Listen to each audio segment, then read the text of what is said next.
Bu kompleks 28 may metrosunun tam çıxışında yerləşir və bu premium binada 4 otaqlı mənzil satışa çıxıb. 195 kvadrat metrlik mənzilin sizcə qonaq otağı neçə kvadrat olar?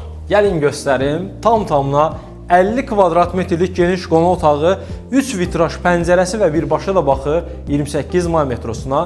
Evin müsbət cəhətləri çoxdur. Onlardan biri də otaqlarının hamısının sahəsinin geniş olmasıdır. Məsələn, ən kiçik otağını göstərdim sizə, 18 kvadrat metrdir.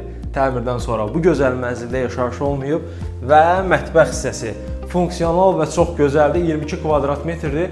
Ön hissəsində eyvan da birbaşa baxır. Mirəli Qaşqay küçəsinə, daxilində də Toshiba markasına məxsus elektronik avadanlıqları ilə təmin olunub. Orada soyuducusu, yan hissəsində paltaryonu və qabyanı, kermogranit olan hissələr isti döşəmədir. Evin gözəl aurası var. Bunun səbəblərindən biri də hündürlüyüdür. Tam-tamına 3.30 hündürlüyü var. 3 hamam otağından biri holda yerləşdirilib.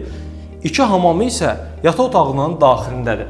Sahəsi 24 kvadrat metrlik ikinci yataq otağındayıq. Ön hissəsində vitraj pəncərəsi, bütün otaqların daxilində AUX firmasına məxsus kondisionerləri və ikinci hamam otağı təmirdən sonra yaşayış olmayıb.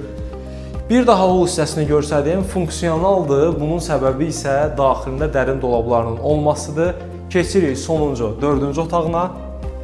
Sahəsi 24 kvadrat metrdir. Buranı master yataq otağı edə bilərsiniz. Özünə məxsus hamam hissəsi, daxilinə də aksesuarları quraşdırılıb. 28 may metrosunun tam çıxışı 195 kvadrat metr 4 otaqlı mənzil. Kim üçün maraqlı varsa gəlib yaxından da tanış ola bilər.